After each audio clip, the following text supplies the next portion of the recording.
বাংলাদেশিকে বাড়িতে লুকিয়ে রেখে গ্রেফতার, বাড়ির মালিকও গ্রেফতার আর যাকে লুকিয়ে রাখা হয়েছিল সেই বাংলাদেশি যুবকও গ্রেফতার। কিভাবে ধরা পড়লো কথা বলবো, অনুপম রয়েছে আমার সঙ্গে। অনুপম, দেখো মিমি, এটা হিমালগঞ্জের যে সান্ডিলবিল এলাকার ঘটনা। সেখানে এই সান্ডিলবিল এলাকার ইমতিয়াজ গাজী বলে এক বাসিন্দা, সে মনিরুল ইসলাম বলে এক বাংলাদেশি যুবককে তার বাড়িতে লুকিয়ে রেখেছিল। হিঙ্গলগঞ্জ থানার পুলিশ গোপন সূত্রে খবর পেয়ে ইমতিয়াজ আলী গাজীর বাড়িতে গিয়ে হানা দেয়। তখন মনিরুল ইসলাম গাজী কিন্তু এই ইমতিয়াজ আলীর যে রান্নাঘর, সেই রান্নাঘরে গিয়ে কিন্তু পালায়, কিন্তু সেখান থেকেও পুলিশ তাকে গ্রেপ্তার করে এবং এই ইমতিয়াজ গাজী তাকেও কিন্তু গ্রেপ্তার করেছে। দুজনকেই আজকে বরিশাল মহকুমা আদালতে তোলা হয়েছে। অন্যদিকে ইমতিয়াজ গাজীকে কিন্তু জিজ্ঞাসাবাদ করেছে পুলিশ যে কি কারণে সে এই মনিরুল ইসলামকে আশ্রয় দিয়ে বাড়িতে লুকিয়ে রেখেছিল, এরকম আগেও কতবার সে রেখে আর কি স্বার্থে রাখলো, এরকম বাংলাদেশিদের কি ইডি আগেও রেখেছে, এখনো রাখে নাকি, পুরো বিষয়টি কিন্তু খতিয়ে দেখছে হিঙ্গলগঞ্জ থানার পুলিশ। ধন্যবাদ অনুপম।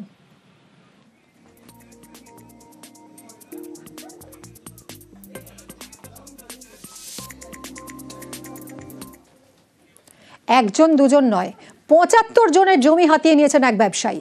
ঝাড়গ্রামে চাঞ্চল্যকর অভিযোগ, জমি ফেরত পেতে এবার জেলা ভূমি রাজস্ব অফিসে বিক্ষোভ।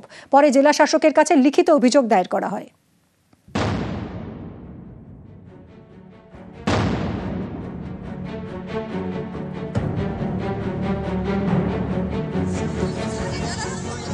ঝাড়গ্রামের সাঁকরাইল, এখানকার বাঁকড়ায় বিঘার পর বিঘা জমি নিয়ে চাঞ্চল্যকর অভিযোগ।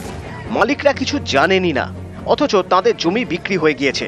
ভুয়ো কাগজপত্র তৈরি করে প্রায় ৭৫ জনের জমি হাতিয়ে নেওয়া হয়েছে বলে অভিযোগ।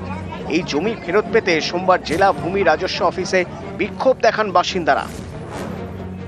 আমাদের জমি বেনামে চলে গেছে, ওই জন্য আমরা অফিসে এসেছিলাম। আমাদের কাগজ যাতে আমাদের নিজের নামেই থাকে, তার জন্য কোনো বেআইনি ভাবে কেউ কাগজ করে নিচ্ছে এই অফিস থেকে, ওই জন্য আমরা এই অফিসে এসেছি।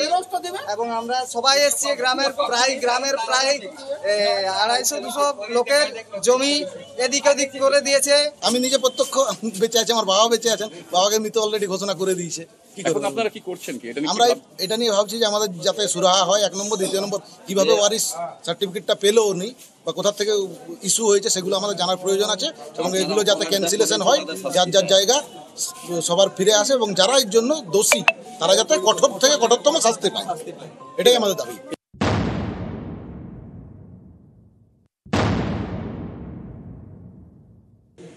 গ্রামটি বিক্রি হয়ে গেছে, এখানে তো প্রধানের ভূমিকা আছে। আমাদের যদিও লিগ্যাল হেয়ার সার্টিফিকেট নেওয়ার কথা নয়, আমরা কিন্তু লিগ্যাল হেয়ার সার্টিফিকেট গুলোরও একটা করে ডকুমেন্টস রেখে দিয়েছি।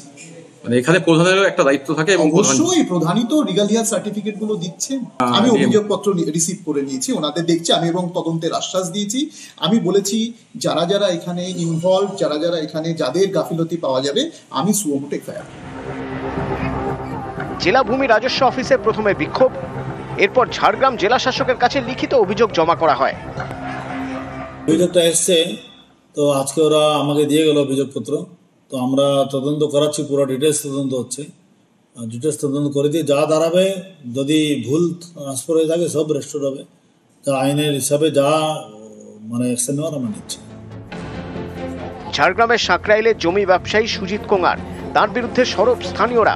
তাদের দাবি, নিজের নামে জমি কেনার ভুয়ো কাগজপত্র তৈরি করেছেন সুজিত, তারপরে সেগুলি বিক্রি করেছেন ৩টি বেসরকারি কোম্পানিকে।